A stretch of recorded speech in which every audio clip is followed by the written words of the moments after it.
Hi, friends. Welcome to Enlightened World Network. Dr. Ruth Anderson here for a meditation a day.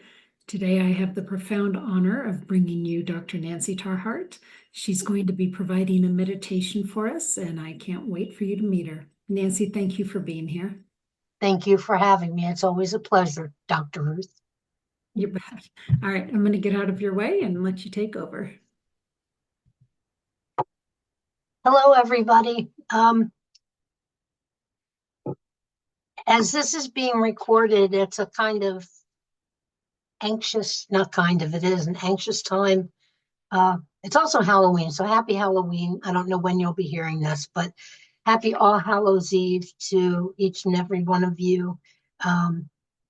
And that the fact that it is All Hallows Eve is going to prompt me for the meditation to invite in and have you invite in your ancestors. And if you want to limit that to benevolent ancestors, that's a-okay as well. But one of the things that has been on my mind a lot lately, and as I was thinking and preparing for this, thinking about and preparing for this, one of the things that just sort of hit me out of the blue after I had written a few notes down was I heard that Mother Earth, for all of the support and love and nourishment that she provides for us, she has also been taking on for us. And in so doing, has been depleting herself. Think about how it is when you take on for other people. Think about how you feel drained and you start to get tired and you're not sometimes not even sure why you're tired or why you don't feel like yourself. And it's because you have given over so much energy to others or another that it sort of leaves you emptier than you should be, a little more hollow than you should be. And so what do? You stop. Hopefully you stop and you do some things to take care of yourself. You practice some self-care. So today, and Mother Earth actually right now is trying to practice self-care, I believe. Um, the floods, most recently, the floods over in Spain, the past few days, the hurricanes that are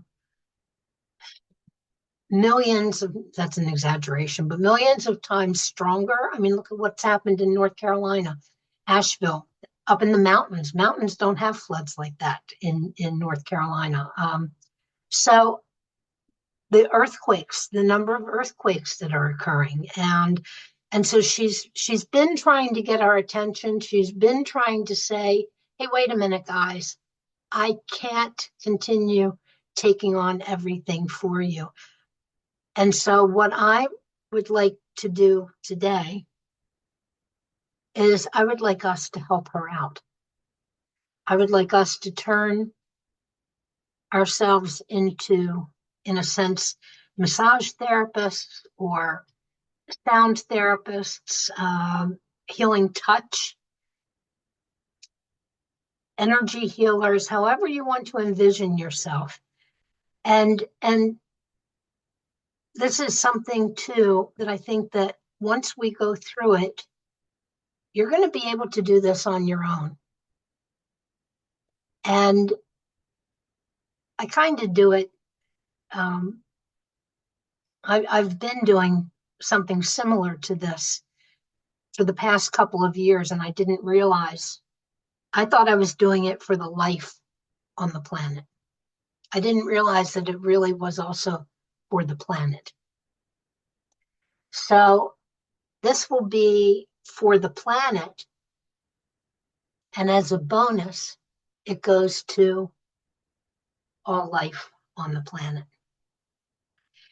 So if you have one handy, and you choose to do this, you might want to grab a crystal, which certainly is a good connector to our Mother Earth. And I would like you to please just close your eyes and make yourself comfortable.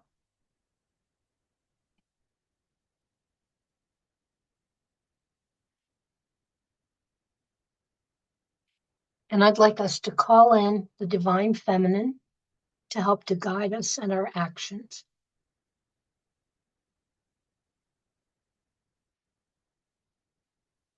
I'd like you to feel the divine feminine's invisible arms wrapping around you as you allow yourself to be enveloped by the immeasurable love that emanates from her.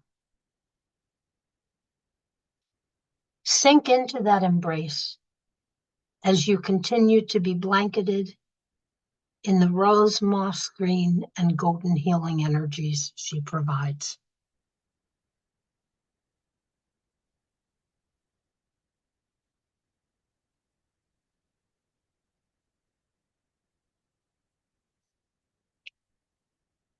As you feel yourself being bolstered and calmed by her strength,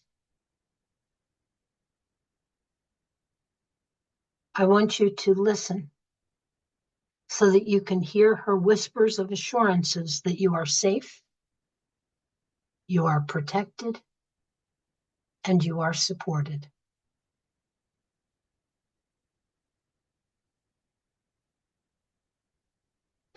She asks you to call in your ancestors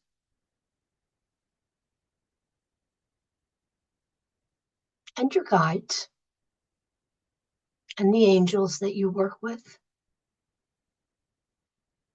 who will also provide additional support, love, and protection as they guide our healing efforts today and always.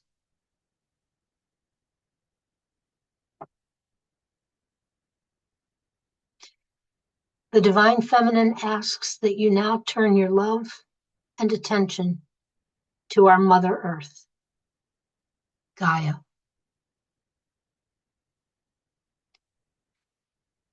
Picture the earth from afar as you would see it if you were looking at it in space.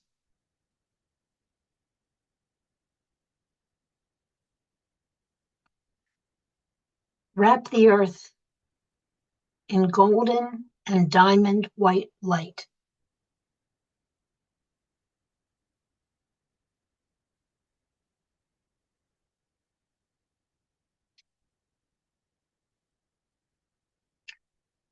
And now gently pour liquid healing, calming, and sacred energies over the earth.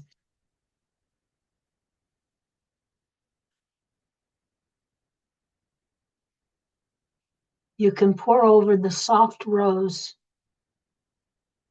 of the mother, the soft rose healing energies of the mother,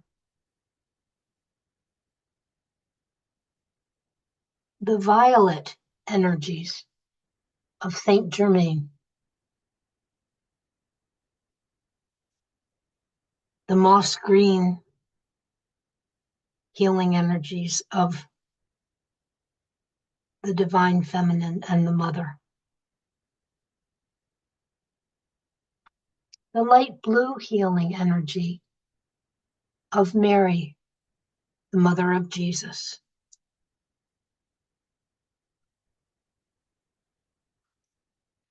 the golden energies of the Christ consciousness,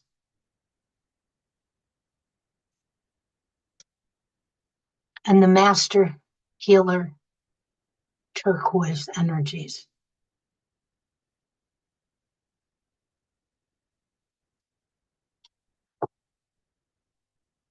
Allow them just to flow over.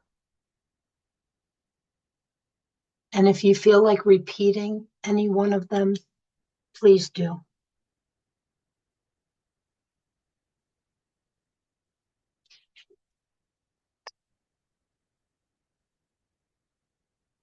And now knowing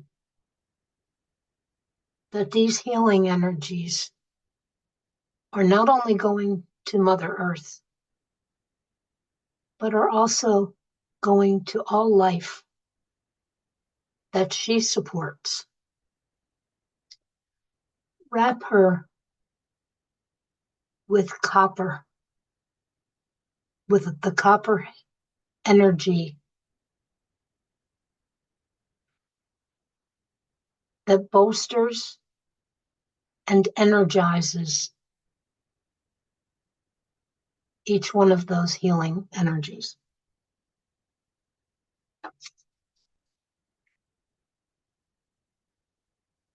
Hold her in your hands. Let her know she is protected. Let her know she is safe.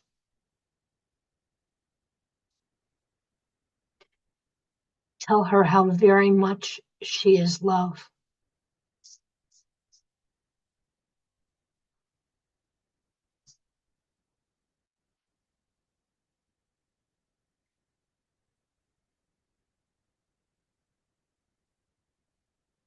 Spend time to tell her how very grateful you are and we are for all that she does for us and all that she is to us.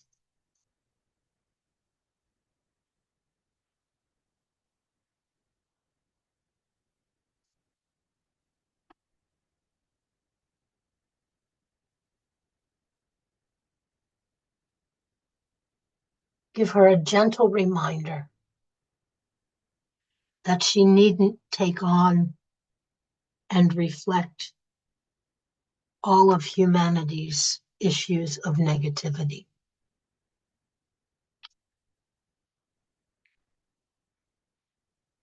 There are some things that we need to learn to deal with ourselves, and that we cherish her too much to allow her to empty herself out on our account.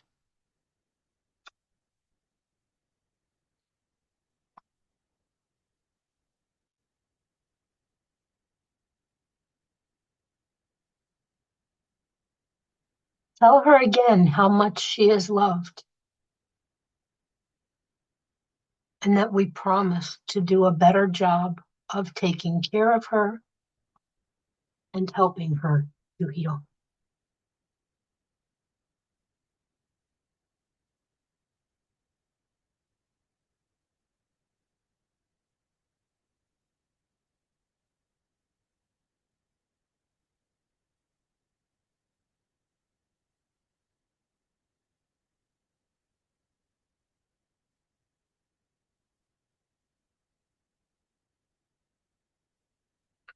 And when you're ready, you can make your own pledge or promise to the Mother Earth.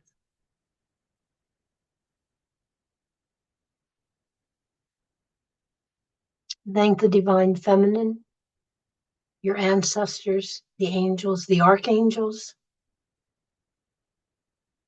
all of the guides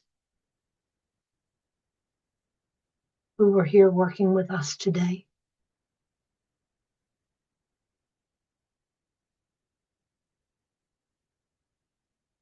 We're grateful.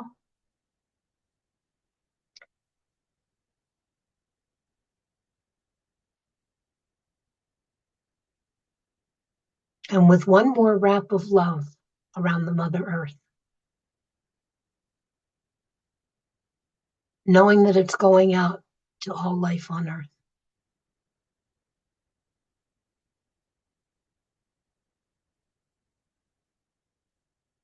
When you're ready, you may open your eyes.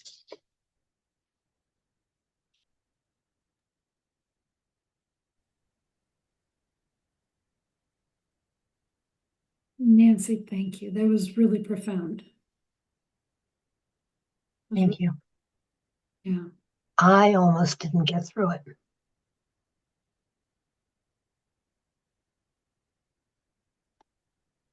What was it bringing up for you? I'm still choking. I don't know. Um,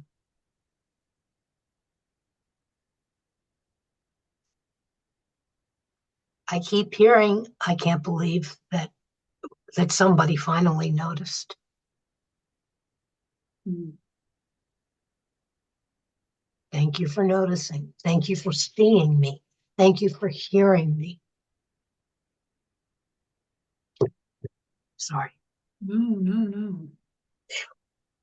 Whew. And Mother Mary is like standing here next to me saying, it's okay. It's okay. And I'm like, I know it's okay, but why has it taken? I mean, we do know, but we don't. It's, it's like we do know, but I think we feel helpless sometimes, and we're really not, because our energy and doing these types of healings really can make a difference and really can help. Um,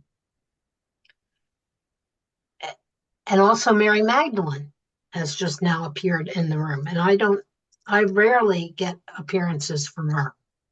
So I have both Mary. I have a Mary on either side of me, and I'm wondering now who's behind me. So for all of my ladies, but all of my pictures of women, um, actually, my one grandmother is here, who was very nature driven, and Helen, my grandmother Helen. So I guess that it's just, yeah, she said thank you. So thank you to everybody for participating in this, um, and you can pull in the energies to wrap the earth in that feel right to you at the time. These are the ones that I pull on most of the time. But thank you for letting me do this. I wasn't sure where it was going to go or what it was all about, but I think we got it out there.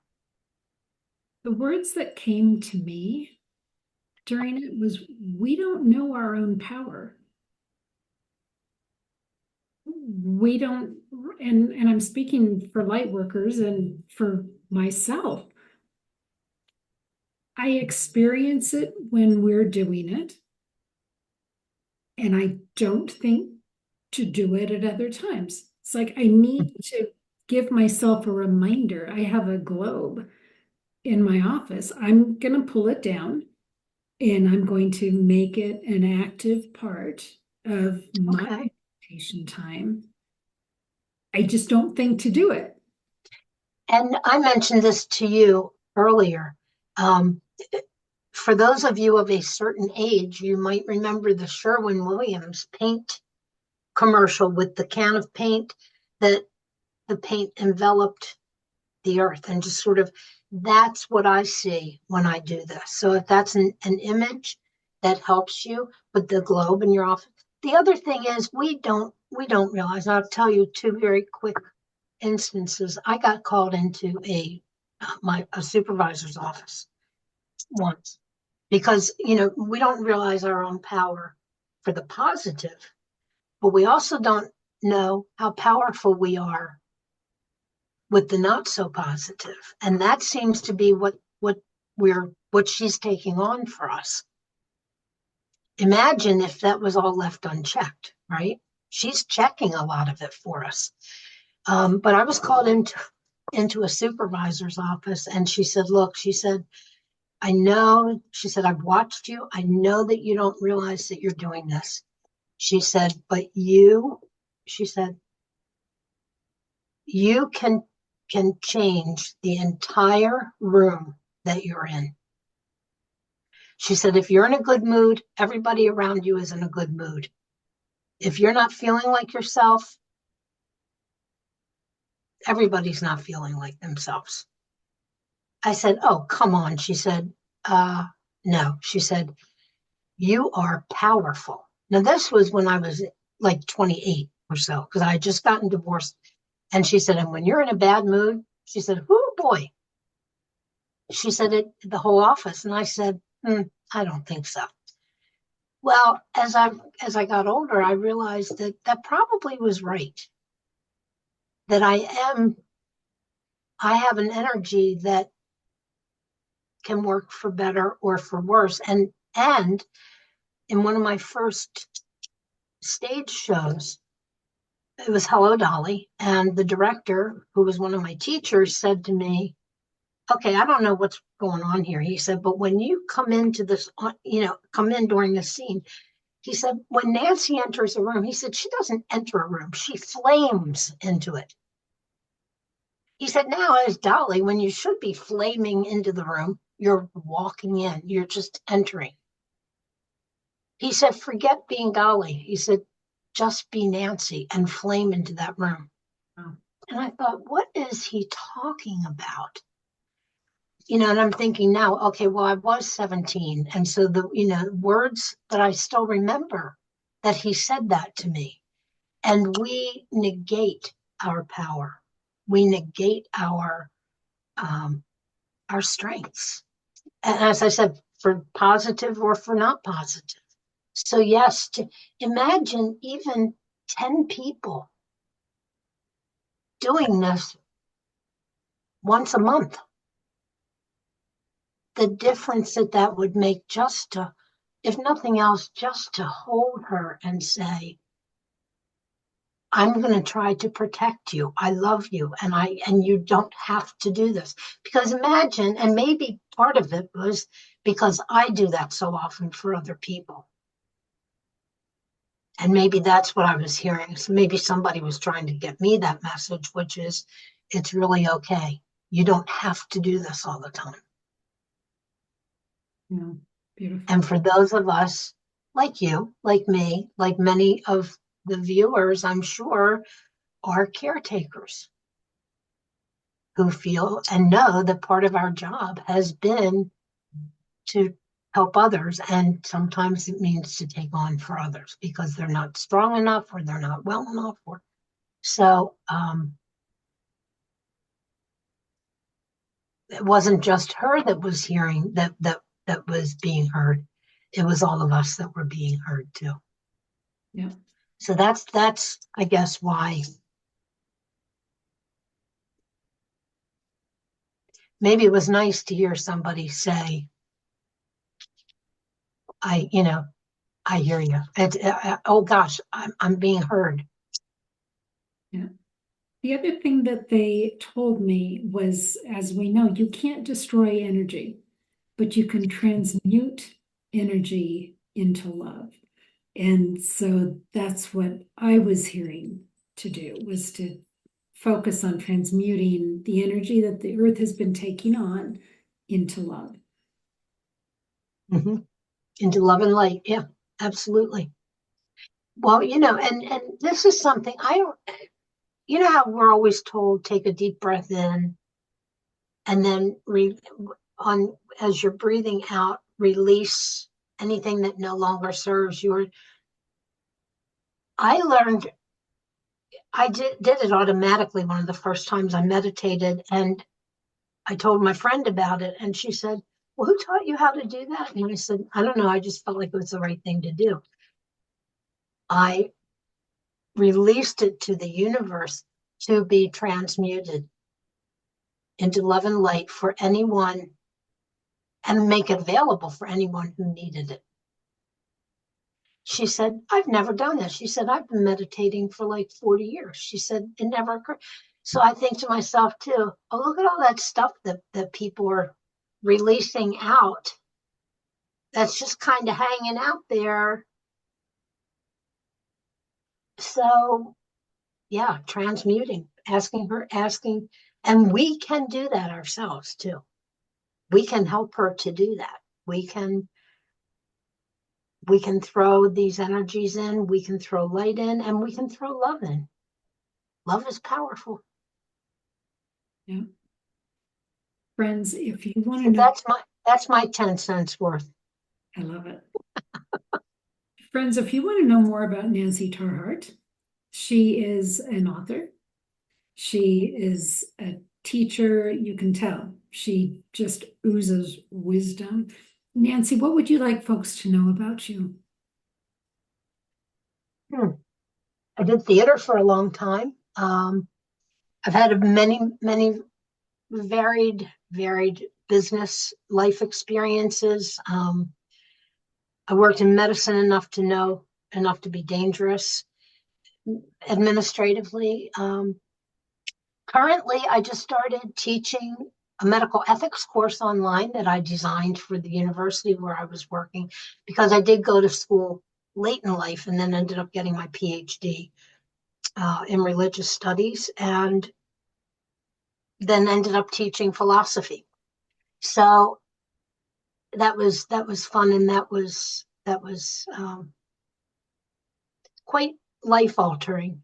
But I just started teaching medical ethics and online again, and the group of students, I'm very excited. They're all already engaged, which is wonderful. I have my two cats here in my home, my Callie and my Bastet, who tolerate each other. And I do lots of, what do I just know that I'm in here doing the best that I know how to do, and I'm hoping that I make life better for people. And I try to make people laugh. I try to make people smile. I'm that crazy lady. Okay, here's what I want you to know. I'm that crazy lady in the grocery store that talks to people. I talk to everybody in the grocery store, but for some reason, it doesn't bother people. They seem to enjoy it. And the one thing that I do, and I used to challenge my students to it. When I go to check out, no matter where I'm checking out, or if I'm waiting on, or not waiting, if I'm at, at a restaurant or something, I always look at the person's name tag and I thank them by name. Like when they hand me the receipt, I say, "Oh, thank you, Ruth." Watch their face, because they are now seen. They're no longer that invisible person. So that's one of my jobs. I decided that's one of my reasons for being here, is to help those who may feel invisible not be invisible. Help them to see and be seen and be heard, and let them know that they count, that they're special. So that's what I would, I guess that's what I would like you to know about me. I always am a little uncomfortable talking about who I am and what I do, which is silly. I'm 70. I'm old enough to know better. It's okay to say I do these, these are things that I do, and I'm proud of them. But yeah, I mean, I do healings. I do distance healings. And when I do them, I get a lot of usually past life information on people that is causing current symptoms, current issues. Oftentimes tap into people's guides that they don't know that they even had, or ancestors. And I have done some past life regression work with folks too. But yeah, and I really do enjoy talking about the different spiritualities, and I really enjoy religious studies. I have to admit, I enjoy that, and because it's looking at things from an academic and educational point of view, but more an academic. It's not looking at things from a faith perspective. It's looking at things like, how did we get here from way back here? And I love all of that. My doctoral work was in talking about feminine wisdom, who is actually Sophia in the Hebrew Bible or the Old Testament, and then Mary, the mother of Jesus, who in her own right was a very special human being. And and it was challenging and it was wonderful. So that's my story, and I'm sticking to it. I love it. Hey, Nancy, if somebody wants to work with you individually, how do they contact you? They could, oh, I should have written this down. I don't use the email very much. It's, well, you can contact me at my regular email. I'll just send that out for right now. So it's ntarrhart@gmail.com. Okay, perfect. Thank you. Yeah, that website has now become a past. It just wasn't. Websites are expensive. Yeah, they are. Yeah, And to keep them up when they're not getting traffic is just sort of silly. So anyway, yes, ntarhart@gmail.com. And for the next time that we talk, because I know the other one's something like ntar, tarheart, I think it is. So you can try that, ntarheart@gmail.com. But I know that the first one I gave you will go through. okay. All right. Nancy, thank you so much for this beautiful meditation. And our friends here at Enlightened World Network, as you're doing your meditations, as you're saying your prayers, include the earth, include planet Earth, Mother Gaia in those thoughts and prayers. So thank you. Take good care, friends. We'll see you soon. Bye now. Bye.